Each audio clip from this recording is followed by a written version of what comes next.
మహాలక్ష్మి మీద బెంగ పెట్టుకున్న కన్నా ఏంటి ఇలా పడుకున్నాడు అని కన్నా దగ్గరికి వెళ్ళి చూడగా కన్నాకి ఫుల్ జ్వరంతో ఉండగా మహాలక్ష్మికి ఫోన్ చేసి చెప్పిన పెద్ది కన్నాతో మాట్లాడి ఇంటికి వచ్చేసిన మహాలక్ష్మి. అసలు ఇదంతా ఎలా జరగబోతుందో తెలుసుకోవాలనుకుంటే ఇప్పుడే మా ఛానల్ తప్పకుండా సబ్స్క్రైబ్ చేసుకుని ఈ వీడియోని లైక్ చేసి అలాగే షేర్ చేయండి. అప్పుడే మీకు మరిన్ని వీడియోలు మా ఛానల్లో మీరు చూడవచ్చు. రేయ్, ఇప్పుడు ఏంట్రా, ఎందుకు అలా మాట్లాడుతున్నావా? నీకు చక్రి అడుగుతుంటే ఏంట్రా, ఇదంతా నీ వల్ల కాదా? నీ వల్లే కదా ఆవిడ వెళ్ళిపోయారు ఇంట్లోంచి. అసలు నువ్వు ఇలా చేయకపోయి ఉంటే ఎప్పటికీ అందరం చాలా ఆనందంగా హ్యాపీగా ఎవరి పనుల్లోకి వాళ్ళు హ్యాపీగా వెళ్ళే వాళ్ళం. తను లేక ఇంట్లో ఎంత బోసిపోయిందో అర్థమవుతుందా నీకు అని చెప్పేసి ఇక కేశవ్ అడుగుతుంటే, రేయ్ తప్పు నాదే అంటావేంట్రా అని చెప్పేసి ఇక చక్కెర అడుగుతాడు. నీది కాకపోతే పక్కింటి వాడదా? ఏం చేసావో చూస్తున్నావా? అర్థమవుతుందా నువ్వే తప్పు చేసావో? నీకు ఇంకా అర్థం కావట్లేదా? అర్థం చేసుకుని బాగుపడరా. ఛీ, అందుకే కన్నాగాడికి చెప్తున్నాను, చదువుకుని బుద్ధితో ప్రవర్తించమని, ఆలోచించి ప్రవర్తించమని వాడికి చెప్తున్నాను. నీకు చెప్పినా వేస్టే కదా అని ఇక కేశవ తిట్టేసి అక్కడి నుంచి వెళ్ళిపోతాడు. ఇక కన్నా అయితే ఇక కాలేజ్కి వెళ్తాడు. అన్నయ్య, నువ్వంటే చాలా గౌరవం కదా మహాలక్ష్మికి. వాళ్ళ అమ్మగారి కన్నా నాన్నగారి కన్నా నీకే ఎక్కువ గౌరవం ఇస్తుంది. ఒక్కసారి నువ్వు అడగకుండా ఎందుకు వచ్చేసావన్నయ్య? ఇంట్లో ఉండి పని ఒక్కసారి అడగలేకపోయావా అని ఇక చక్కెర అడిగేసరికి, ఏమని అడగనరా?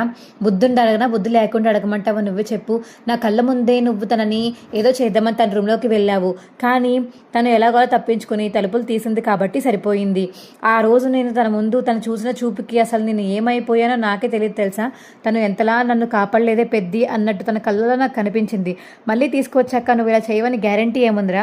తను తీసుకొచ్చాక మళ్ళీ అలాగే చేసావంటే ఇక తను నిన్ను ఏమైనా నిన్ను కానీ ఈసారి మాత్రం కనీసం ముఖం కూడా చూడకుండా ఎటో ఒకటి వెళ్ళిపోతుంది. వాళ్ళ ఇంట్లో తనకి స్వేచ్ఛ లేదనే కదా మన ఇంట్లో ఎంత స్వేచ్ఛగా ఉండి తిరిగేది. కానీ నువ్వేం చేశావు? నీ ఇంట్లో కూడా స్వేచ్ఛగా లేకుండా చేశావు. ఆడపిల్లలకి ఆ పుట్టింట్లోనే కాదు మెట్టింట్లో కూడా ఇలా సురక్షితంగా లేకుండా చేసినట్టు చేసేసావురా నువ్వు. నీ వల్లే తను వెళ్ళిపోయింది, ఇది మాత్రం నిజం అని చెప్పేసి ఇక పెద్ద తిట్టేసి బయటికి వెళ్ళిపోతాడు. ఏం చేయాలి మహాలక్ష్మి గారు అసలు అతను మాట్లాడలేదు. కనీసం బతంలాడదామంటే ఏం చేయాలి అర్థం కావట్లేదని ఇక చక్రి బాధపడుతుంటే అప్పుడే కేశవ వచ్చి, రేయ్ వెళ్ళి ముందు మహాలక్ష్మి గారికి సారీ చెప్పు, అప్పుడు తను ఒక మనసు కరిగి ఇంటికి రావచ్చు. వెళ్ళు ముందు ఆఫీస్ దగ్గరికి వెళ్ళు అని చెప్పేసి ఇక కేశవ చెప్పేసరికి సరే వెళ్తాను అని ఇక చక్రి అయితే మహాలక్ష్మి పనిచేస్తున్న ఆఫీస్కి అయితే వెళ్తాడు. ఇక అప్పుడే ఎలా వెళ్ళాలి లోపలికి అని చెప్పేసి ఇక అక్కడికి నుంచి బయట అయితే మహాలక్ష్మిని ఎలా పిలవాలి, ఫోన్ చేసి తను లిఫ్ట్ చేయదు, బయటికి రాదు, ఏం చేయాలి అని అక్కడక్కడ తిరుగుతూ ఉంటాడు చక్రి. అది ఇక గమనించి వాళ్ళ ఫ్రెండ్ అయితే లోపల నుంచి బయటికి రావడం గమనించిన చక్రి అయితే, ఏవండి అని చక్రి పిలుస్తాడు. తను మొన్న గొడవ చేశాడని చెప్పేసి తన ఫ్రెండ్కి గుర్తుండడంతో భయపడుతూ ఏం కావాలి అని అడుగుతుంది. ఒకసారి మీతో పాటు పనిచేసే ఆ మహాలక్ష్మి గారిని ఒకసారి బయటికి రమ్మని పిలుస్తారా అని చక్రి అడిగేసరికి సరే పిలుస్తాను అని లోపలికి వెళ్తుంది ఆ అమ్మాయి. అయ్యయ్యో మనకు భూకంపం వచ్చింది అని లోపలికి వెళ్ళి మహాలక్ష్మి దగ్గర చెప్తుంటే, భూకంపమా? ఇప్పుడేంటి భూకంపం అని చెప్పేసి ఇక మహాలక్ష్మి అంటుంటే, అది కాదే, మొన్న మన ఆఫీస్కి వచ్చి అందరితో గొడవ పెట్టుకుని వెళ్ళాడు కదా, ఆ అబ్బాయి బయట వెయిట్ చేస్తున్నాడు, నేను రమ్మని పిలిచాడు, అందుకే నేను పిలుద్దామని లోపలికి వచ్చాను, భూకంపం అని చెప్పాను కదా అని ఇక ఆ అమ్మాయి చెప్పడంతో, అవునా తను ఎందుకు వచ్చాడు?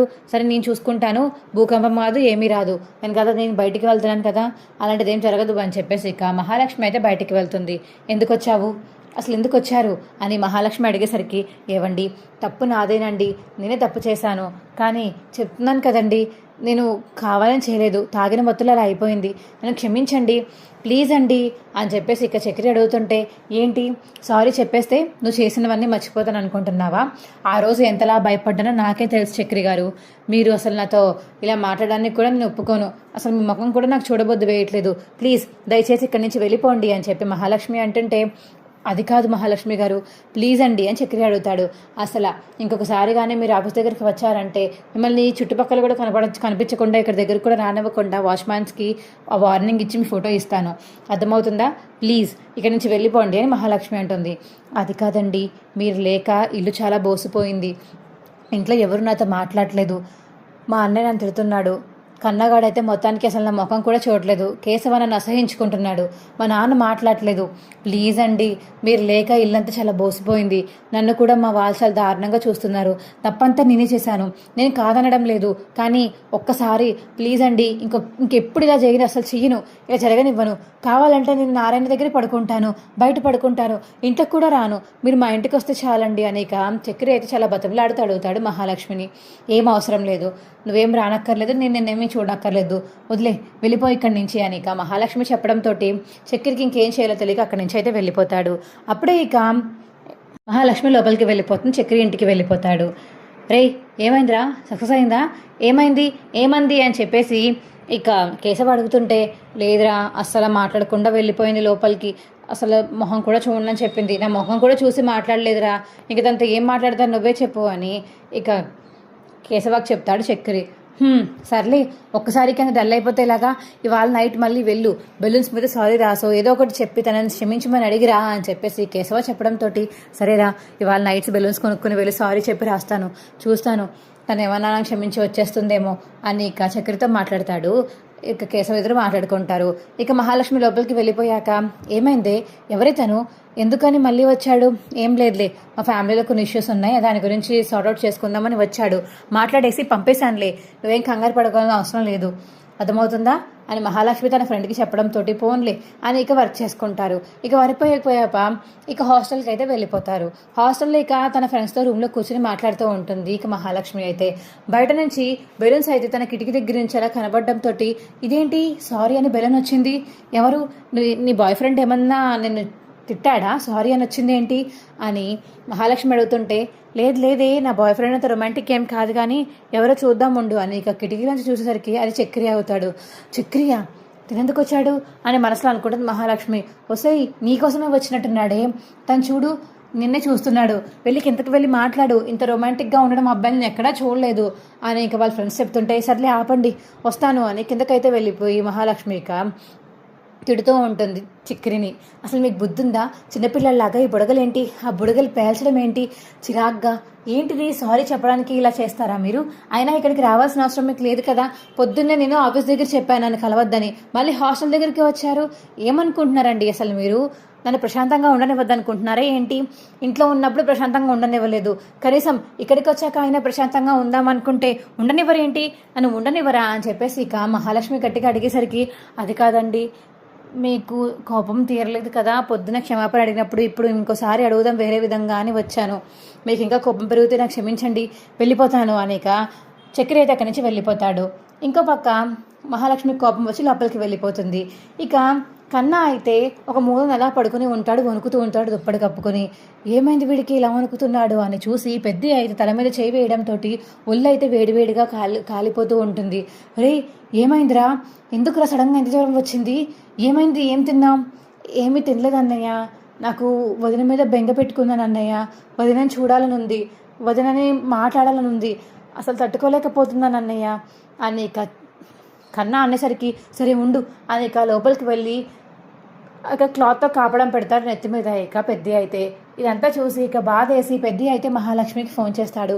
హలో అమ్మ మహాలక్ష్మి, చెప్పండి పెద్ది, కన్నాకి అసలు ఒంట్లో బాగాలేదమ్మా, ఫుల్ జ్వరం, నీ మీద బెంగ పెట్టుకున్నాడు, నేను చూడాలి అని కలవరిస్తున్నాడు అని చెప్పేసి ఇక పెద్ద చెప్పడంతో, అవునా, ఒకసారి కన్నాకి ఇవ్వరా ఫోన్, మాట్లాడతాను అని మహాలక్ష్మి అనడంతో, హలో వదిన, చెప్పండి వదిన, ఏంట్రా కన్నా, నా మీద బెంగతో నువ్వు అలా జ్వరం తెచ్చుకుంటే ఎలాగా, తినమని చెప్పాను కదా, ఏదో ఒకటి తిని ప్రశాంతంగా ఉండమని చెప్పానా, నేను కలుస్తానని కూడా చెప్పాను కదా, ఎందుకని నువ్వు తినకుండా జ్వరం తెప్పించుకునేలా చేస్తున్నావు, తినరా, నా మీద బెంగ పెట్టుకోకురా అని చెప్పేసి ఇక మహాలక్ష్మి చెప్పడంతో, లేదు వదిన, మీరు లేని లోటు ఇంట్లో నాకు బాగా తెలుస్తుంది, నాతో ప్రేమగా ఎవరైనా మాట్లాడతారంటే అది మీరు చాలా ప్రేమగా మాట్లాడతారు, అందరి గురించి పట్టించుకుంటారు, ఒక అమ్మలా చూసుకుంటారు, ఇప్పుడు ఆ అమ్మే లేదని ఇంట్లో నాకు చాలా లోటు తెలుస్తుంది వదిన, మీరు లేరని నాకు చాలా బాధగా ఉంది, ప్లీజ్ వదిన, రండి వదిన, మిమ్మల్ని చూడాలని ఉంది అనేక కన్నా అయితే ఫోన్ చేసి ఏడుస్తుంటే, సరే నేను వస్తాను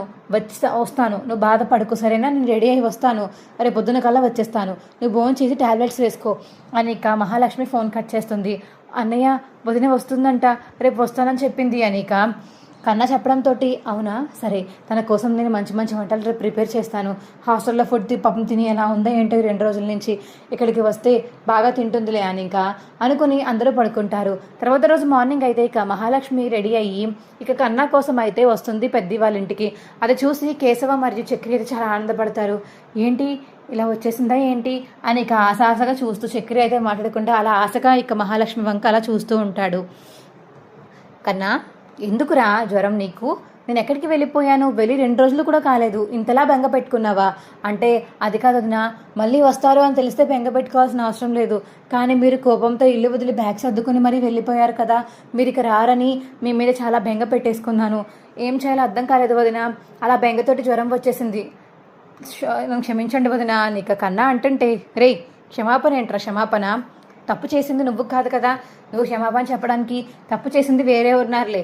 అయినా సరే దర్జాగా నేను చూస్తున్నారు చూడు ఎలా చూస్తున్నారో, అసలు బుద్ధి జ్ఞానం లేకుండా అని మహాలక్ష్మి అంటుంటే, ఏవండి మీరు నన్నే అన్నారు నాకు తెలుసు, మీ ఆఫీస్ దగ్గరికి వచ్చాను, మీ హాస్టల్ దగ్గరికి వచ్చాను, నన్ను తిట్టి పంపించారు సారీ అని అడిగితే మళ్ళీ సారీ చెప్పలేదంటారేంటండి అని చెప్పేసి ఇక చక్రి అంటుంటే, అందరూ నలుగురు ఉన్న చోటుకి వస్తావు, ఒక్కడానే ఉన్నప్పుడు వచ్చి క్షమాపణ అడగడం వేరు, అందరూ ఉన్నప్పుడు అందరికీ మన గురించి తెలిసేలా చేయడం వేరు. చెప్పబెద్ది నేను మాట్లాడిన దానితోటి అని చెప్పేసి ఇక మహాలక్ష్మి చెప్పడంతో సర్లేండి సైలెంట్గా ఉంటాను అని చెప్పి సైలెంట్గా ఉంటాడు. ఇక అమ్మ మహాలక్ష్మి ఎలాగో వచ్చావు కదా, కాఫీ తాగి భోంచేసి వెళ్ళమ్మా అని పెద్దగా చెప్పడంతో సరే పెద్ది అదే చేస్తాను, నాకు అక్కడ హాస్టల్లో ఫుడ్ కూడా తినబుద్ధి చేయట్లేదు, బయట తిందామనుకున్నాను ఇవాళ, కానీ కన్నగాడు ఫోన్ చేయడం వల్ల ఇలా వచ్చాను. సరే ఇలా కన్నా ఇప్పుడు ఎలా ఉంది? పోయింది వదిన బెంగ, నేను చూస్తే మొత్తం పోతుంది నాకు బెంగ, కన్న తల్లిని చూసినట్టుగానే ఉంటుంది వదిన అని కన్న చెప్పడంతో సరే ఫుడ్ తిని ముందు కాఫీ తాగు నువ్వు కూడా అని ఇంకా ఇంట్లో పెద్ద కాఫీ పడ్డంతో ఇంక అందరూ కాఫీ తాగుతూ ఉంటారు. సరే ఇక మరి నేను వెళ్తాను, అది కాదమ్మా భోంచేసి వెళ్ళు, వండాను నీకోసం చికెన్ కర్రీ వండాను తినేసి వెళ్ళమ్మా అని పెద్ద చెప్పడంతో ఇక మహాలక్ష్మి అయితే అక్కడే కూర్చుని చికెన్ కర్రీ ఆమెనే తింటూ ఉంటుంది. అవి తిన్నాక ఇంకా వెళ్తాను అని చెప్పేసి లేచి వెళ్ళిపోతుంటే, అమ్మా వెళ్ళిపోకమ్మా ఉండమ్మా, వాడు చాలా తప్పులు చేశాడు, కానీ ఈ తప్పు చాలా పెద్దదని నాకు తెలుసు, కానీ ఒక్కసారికి వాడిని క్షమించమ్మా, ఇంకొకసారి వాడు ఇలాంటి తప్పు ఎప్పటికీ చేయకుండా ఉంటాడని నేను మాటిస్తున్నాను, నా మీద నమ్మకం ఉంటే తిరిగి రా అమ్మా.